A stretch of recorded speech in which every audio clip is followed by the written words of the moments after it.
Isaac Westmenlo AA Barron is the first ever Card Player Online Player of the Year. The 20-year-old online pro from Los Gatos, California capped off an amazing year by clinching what was a truly nail-biting finale. 9 days before the end of the race, Matt Choppy K was the points leader with 8,266 points versus Barron's 7,944 points. The very next day, Barron took down a $200 rebuy tournament on PokerStars to put himself at 8,304 points and the lead. K managed to earn 12 more points, closing the gap to just 26 points, but Barron held the lead to finish off the year on top. Barron began his trek up the OPOY leaderboard by winning a $500 buy-in version of the PokerStars Sunday Million on January 28th, for which he earned $255,000. As far as the rest of the year goes, if we take into account only his OPOY qualified finishes, and he assuredly had plenty of other cashes in lesser tournaments as well, he earned more than $1 million, made 37 top 20 finishes, made 20 final tables, and took down 7 events.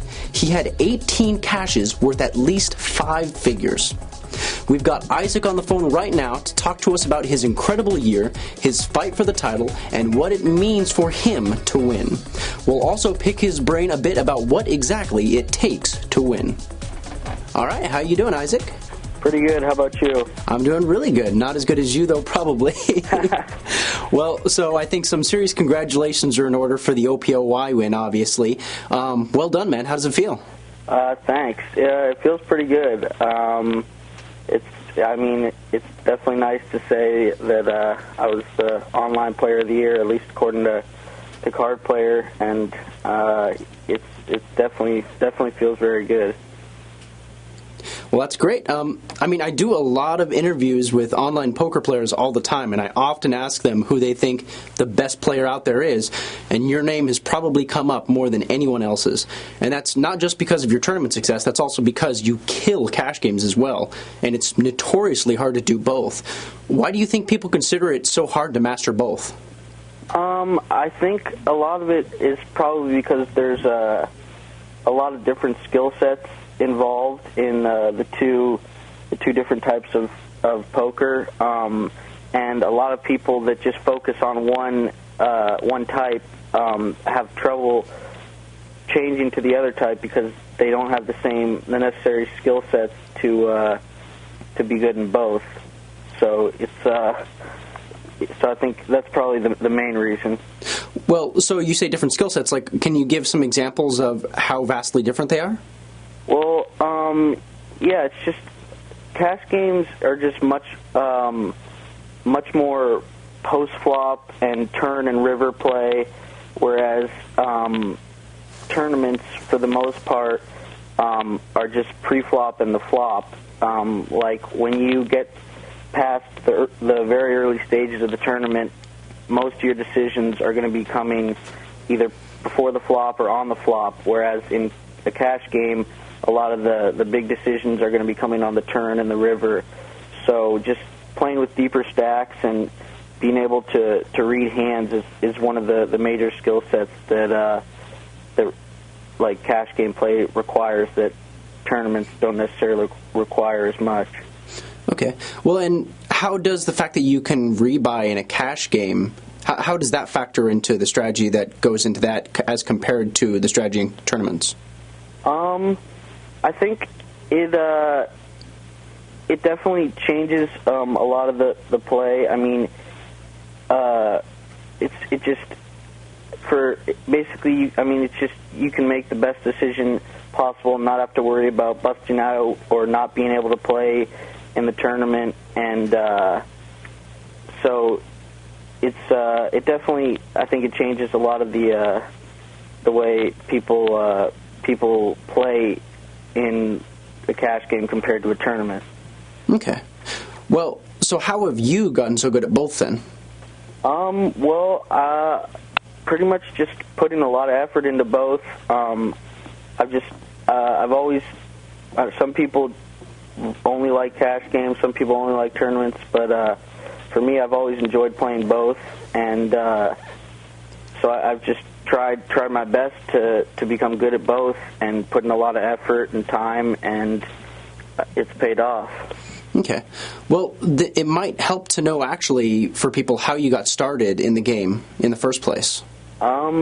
Yeah, I got started like a lot of people my age who are playing poker, probably after 2003, the Chris Moneymaker video came out, and me and my friends just started playing home games, and so we all really enjoyed it, and we just kept getting more serious, and then eventually one of my friends started playing online, and he transferred me a little bit of money, and I started playing a little more online, and I got lucky and won some tournament for like $4,000, a $20 tournament or something.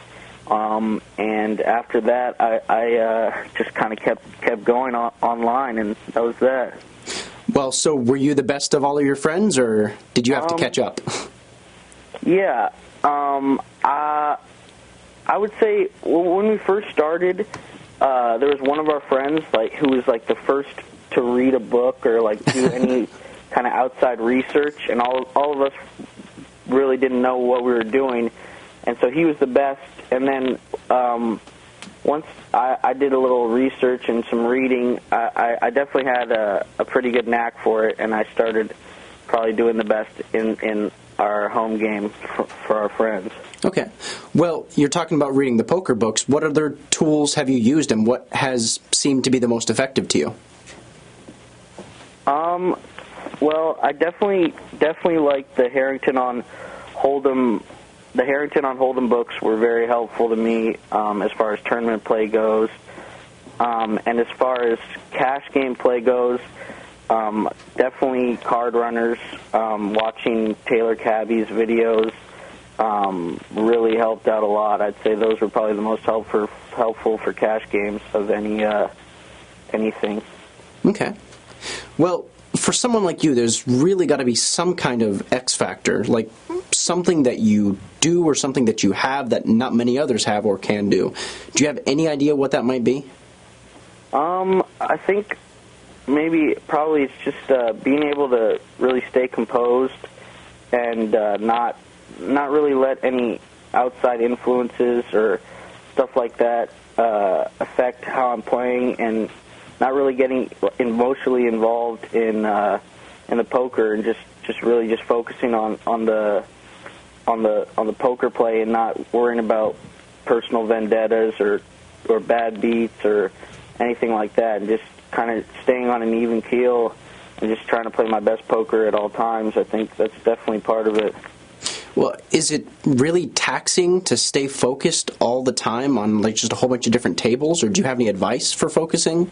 Well, I mean, for me, I'm not like a lot of the people who play online tournaments professionally. I don't play like 8 to 12 tables. I'm usually playing 4 tables or less, 6 tables at the max. So that's definitely one thing that helps. And as far as just staying focused on all the tables, I'd say probably practice makes perfect. It's kind of multi-tabling is a skill just like anything else. It's not going to be easy when you first try to play 2 or 3 or 4 tables, but as you do it more, you'll get more in the habit of it. And I think, practice makes perfect. Okay. Well, what did you do before poker?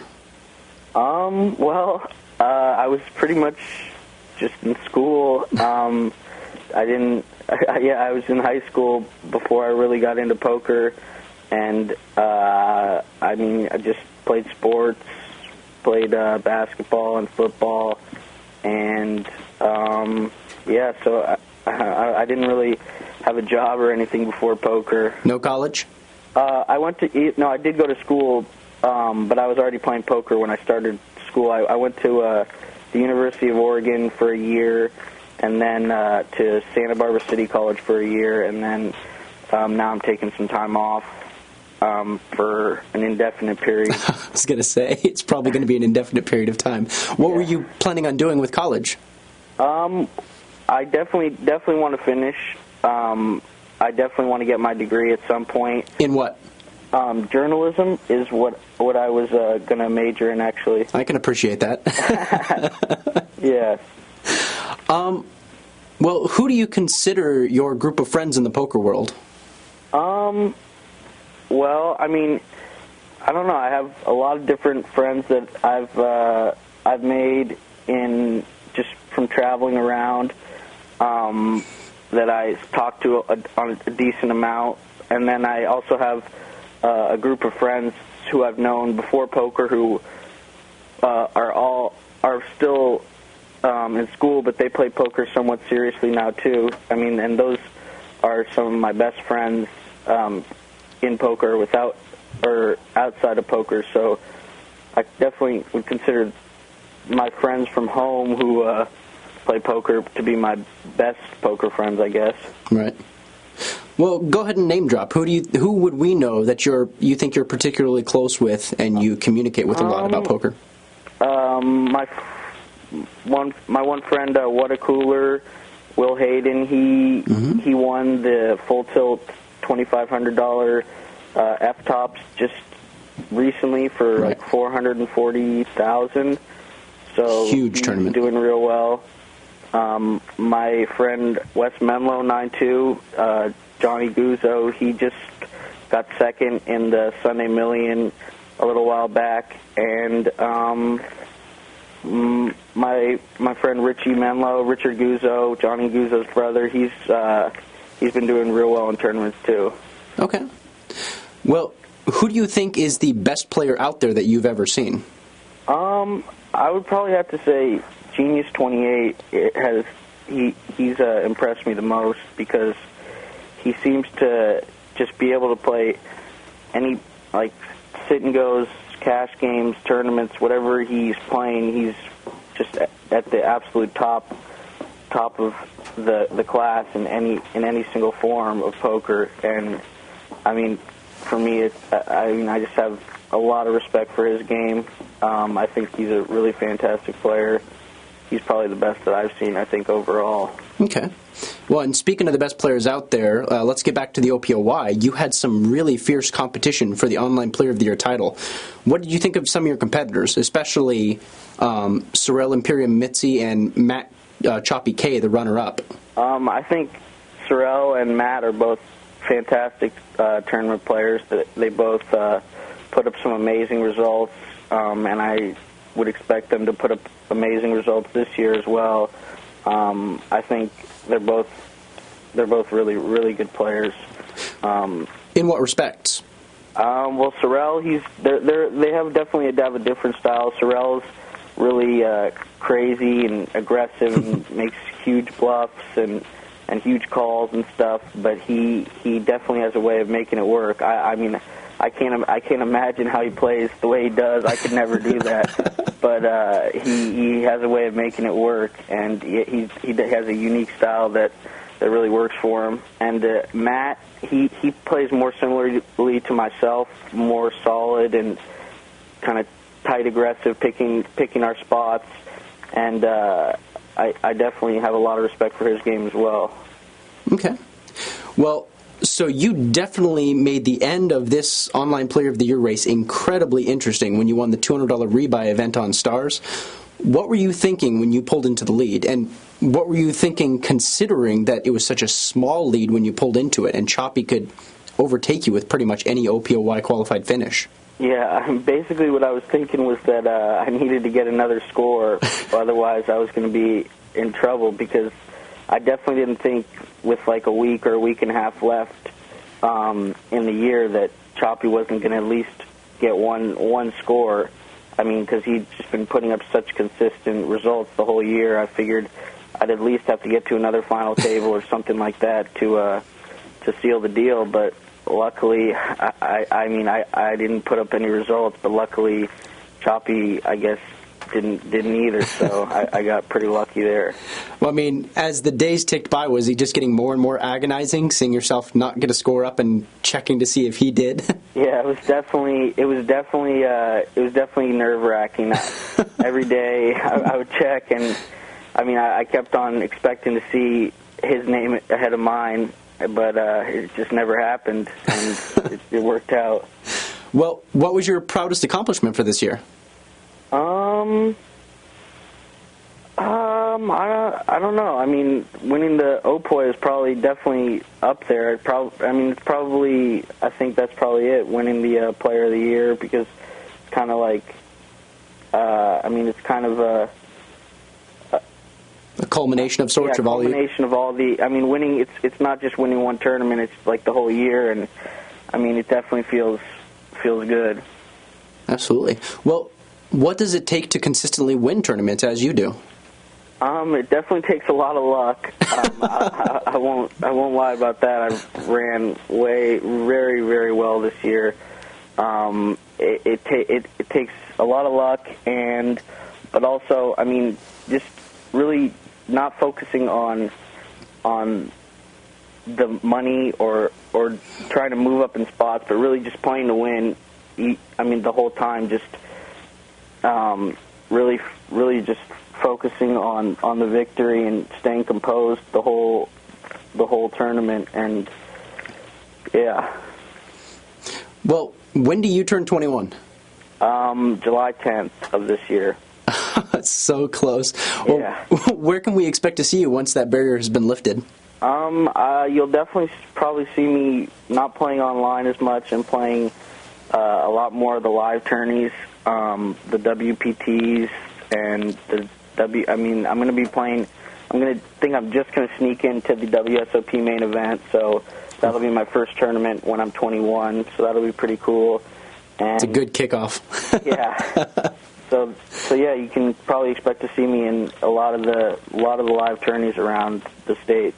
Great. Well, we're looking forward to it, and especially considering you just won the OPOY. I mean, it's a perfect transition into the live tournament poker world. So yeah, hopefully I can win the live Player of the Year this year. With only half a year at your disposal as well. Yeah, it would be pretty amazing accomplishment. That would, for sure. That'd be amazing. Well, are you planning on playing any live tournaments overseas in the meantime? Yeah, I'm going to be playing actually, I'm leaving in about 10 hours for the Bahamas, the EPT PCA, and then from there I'm going straight to Australia to play the Aussie Million. Oh, wow. So I'm playing those two, and then I'll definitely be playing a few more EPTs before I turn 21, so I'll definitely be playing a decent amount of live tourneys before I turn 21. Great. Well, so then, given all that, what are your goals for this year? Well, my number one goal is to win one of the live tourneys, because, I mean, that's something that I haven't accomplished yet, obviously, and would be amazing to accomplish. Mm-hmm. And so, yeah, winning 10K buy-in or bigger live tournament would probably be my number one goal. And it's such a different atmosphere when you win something like that too, because you have all the people around you, you have all your opponents that you can see, so it's just completely different feeling. It's completely different. It would be fantastic to win something like that. Well, and like you said, you also wanted to try to win the POY with just 6 months under your belt, so I wish you luck with that. That would also be another goal, but that one is a little more far-fetched. Yeah, it's a little more far-fetched. Well, the only other question that I have for you is, what are your long-term goals in poker? Just to keep winning as much as I can and just keep enjoying playing the game. Keep a good attitude about it, and just to keep liking what I do and liking having poker as my job. And I mean, if I stop enjoying playing it, I'll probably find something new. But until then, I'm just going to keep enjoying it, and I guess that's my only long-term goal. Sounds great. That's a good goal to have. Well, I really appreciate having you with us here today, man. All right, I appreciate it too. Thanks a lot. Thank you, and thank you guys for watching The Online Zone on Card Player TV.